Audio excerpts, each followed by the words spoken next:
Salut à tous et bienvenue dans notre nouveau format Spot IAE, le podcast par et pour les étudiants. Dans cette première série de podcasts, venez découvrir les associations de l'IAE comme vous ne les avez jamais entendues.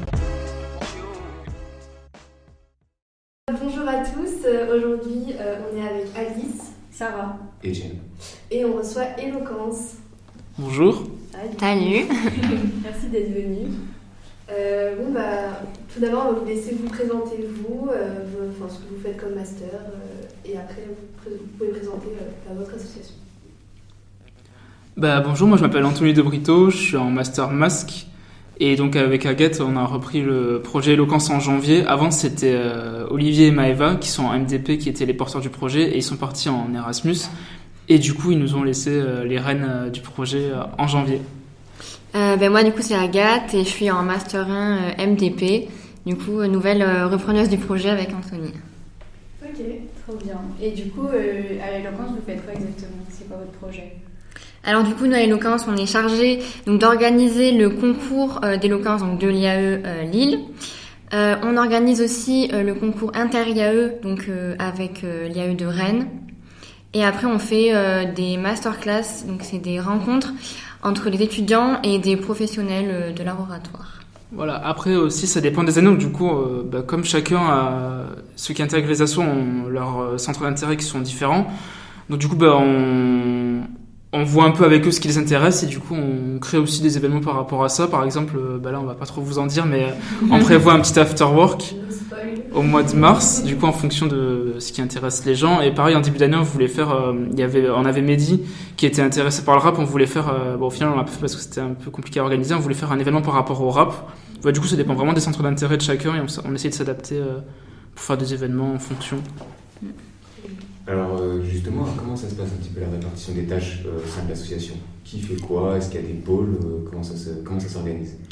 Alors du coup on n'a pas de pôle précis parce que justement on voulait que tout le monde puisse tout tester un peu au sein de l'association. On trouvait ça hyper intéressant que chacun fasse un peu toutes les tâches et du coup on n'a pas de pôle précis. Après on a quand même des petites spécialités, oui, si on peut dire. Moi, je m'occupe un peu de la com avec ma petite équipe. Mais par exemple, d'autres qui ne sont pas forcément dans le pôle com, entre gros guillemets. Par exemple, Anthony, il fait des posts. Ouais, j'en fais de temps en temps. Il y en a qui sont pas forcément dans un pôle entre guillemets, donc du coup ils font un peu tout, un peu de l'organisation, un peu de la com. En fait, ce qu'il y avait, c'est qu'au début, ce qu'on a fait, c'est qu'on a laissé un peu tout le monde faire un peu de tout. Il y en a qui ont fait des posts, tout le monde a un peu touché à tout. Et après, du coup, naturellement, il y a des gens qui se sont plus orientés vers la com, qui maintenant font entre guillemets presque que de la com. Et du coup, en fait, ça s'est fait naturellement, mais en fait, on n'a pas créé de pôle au début, comme ça, chacun pouvait voir un peu ce qui l'intéressait, toucher un peu à tout, et après, naturellement, les gens ont sélectionné des tâches qu'ils préféraient faire plutôt que d'autres. Et donc, au niveau du coup, de tout ce que vous avez déjà mis en place, est-ce que vous avez rencontré des difficultés et comment vous avez pu y faire face? C'est une bonne question. Même si en soi, je sais que les événements principaux ils ne sont pas passés, genre le concours d'éloquence, si vous avez fait qu'un premier tour. Au niveau des masterclass, est-ce que vous avez déjà eu quelques difficultés ou vraiment nickel? Ça c'est sûr, je pense qu'on a eu des difficultés comme chaque asso. Ouais. Le plus compliqué, c'est de trouver les intervenants pour les masterclass, de trouver une date, de mettre en place l'événement. En fait, c'est pas compliqué, mais c'est vraiment de trouver l'événement et de bloquer la date. Parce que il y en a, ils sont dispo. En fait, au début de l'année, souvent, ils étaient dispo les intervenants que au second semestre. Ouais, alors que nous, on aurait voulu faire plus de masterclass au premier semestre, parce qu'au second semestre, on a le concours. Donc, on a vachement de dates qui sont prises. Et c'est vrai qu'au premier semestre, on a un peu eu du mal du coup à démarrer aussi rapidement qu'on l'aurait voulu. Mais bon, après, ça s'est fait. C'est vrai qu'au premier semestre, au tout début d'année, on était un peu, entre guillemets, fantômes, puisque du coup, on avait beaucoup... En fait, ce qui est, je pense que vous le savez, ce qui est un peu difficile quand on cherche des intervenants, c'est qu'il faut toujours les relancer. Je pense que vous connaissez bien. Et du coup, c'est vraiment, on perd vraiment beaucoup de temps. Et du coup, ça avance pas très vite. Ce qui fait que du coup, on a du tout décalé au second semestre. Donc du coup, là, on se retrouve à faire et des masterclass et le concours. Donc c'est plutôt assez chargé. Mais du coup après au premier semestre, on a fait 2 masterclass quand même au premier semestre. On a fait aussi des ventes, on fait aussi des ventes de gâteaux pour se financer. Bon, comme un peu toutes les assos, on n'est pas très originaux. Mais voilà. Mais du coup, la principale difficulté, c'était quand même de trouver les intervenants.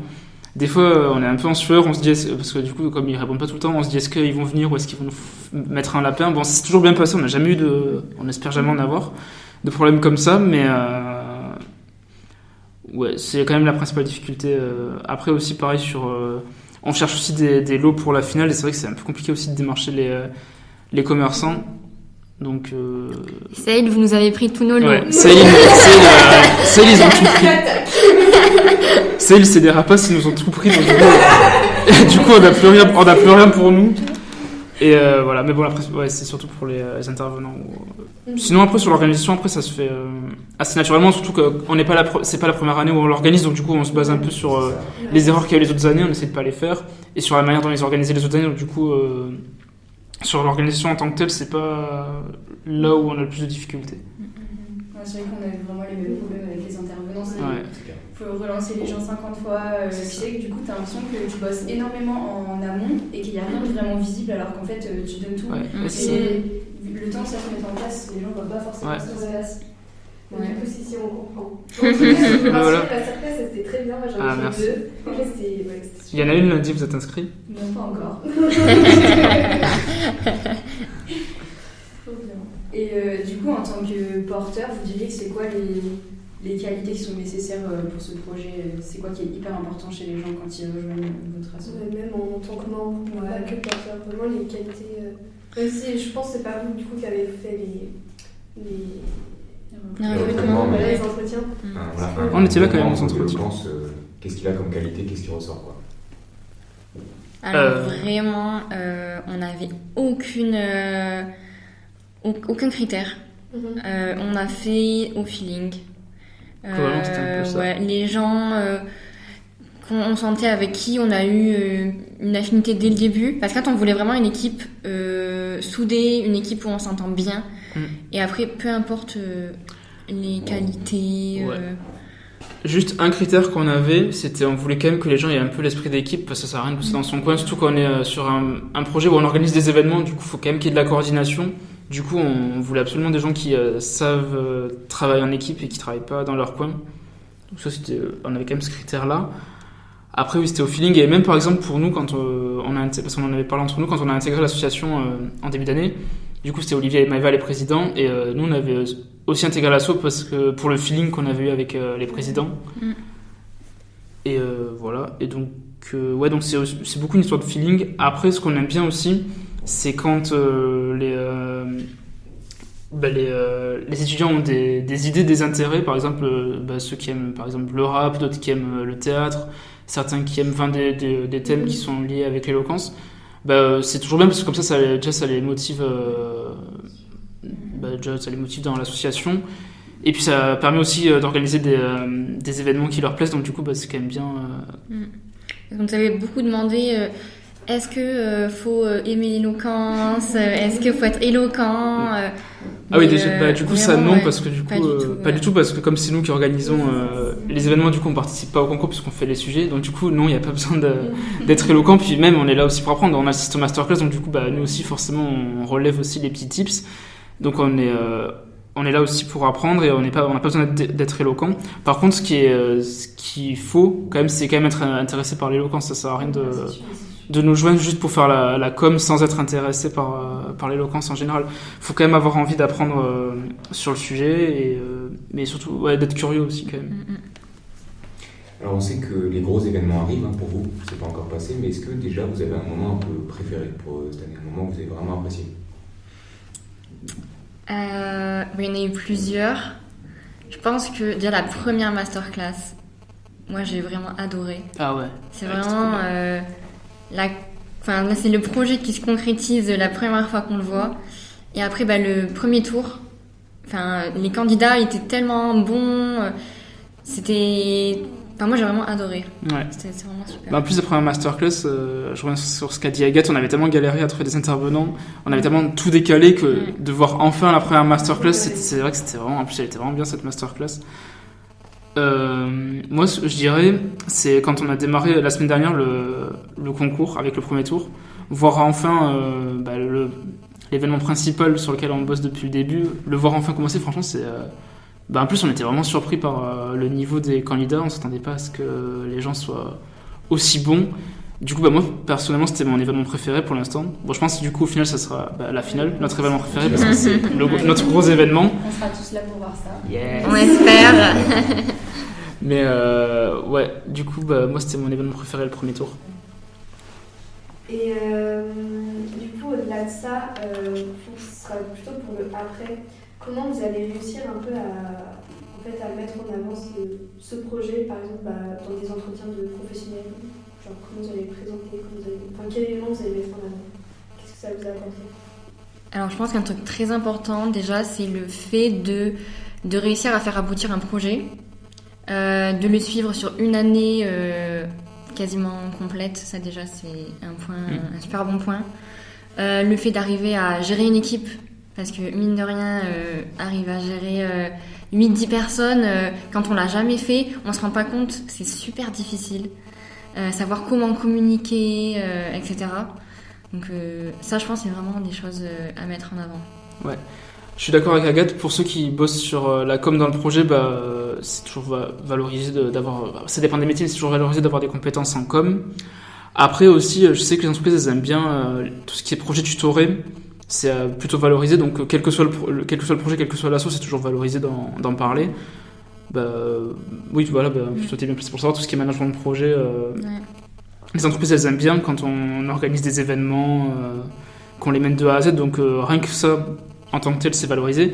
Et après, ce qui peut être valorisé pour notre projet en particulier, c'est le fait d'avoir, comme on a cité à toutes les masterclass, le fait d'avoir appris quelques petites techniques sur l'éloquence, c'est quand même, surtout quand on vise des postes à responsabilité, c'est quand même bien de savoir s'exprimer. Donc ça, je pense, c'est valorisé. Après, globalement... Ouais. Je pourrais juste rajouter aussi, après, dans n'importe quel projet de l'IAE, le vôtre ou d'autres, la prise d'initiative aussi. Ouais. Parce que ça veut dire qu'on crée des événements, on est là, on les suit jusqu'au bout, on mène des projets, et ouais, ça, je pense que... Ça montre qu'on est quand même autonome, on sait organiser des choses en équipe. Déjà, on sait travailler en équipe, ce qui est valorisé. Et on sait organiser des projets de nous-mêmes en équipe, mais du coup de nous-mêmes sans aide au-dessus, quoi. Et aussi, je pense, après, comme beaucoup d'assos, ça nous crée aussi un petit réseau, parce qu'on fait venir des intervenants pour nos masterclass, donc mine de rien, on rencontre quand même des comédiens, des avocats, des gens qui bossent dans des associations en rapport avec l'éloquence. Pareil pour le jury aussi, pareil, on fait venir des intervenants, donc ça crée un petit réseau.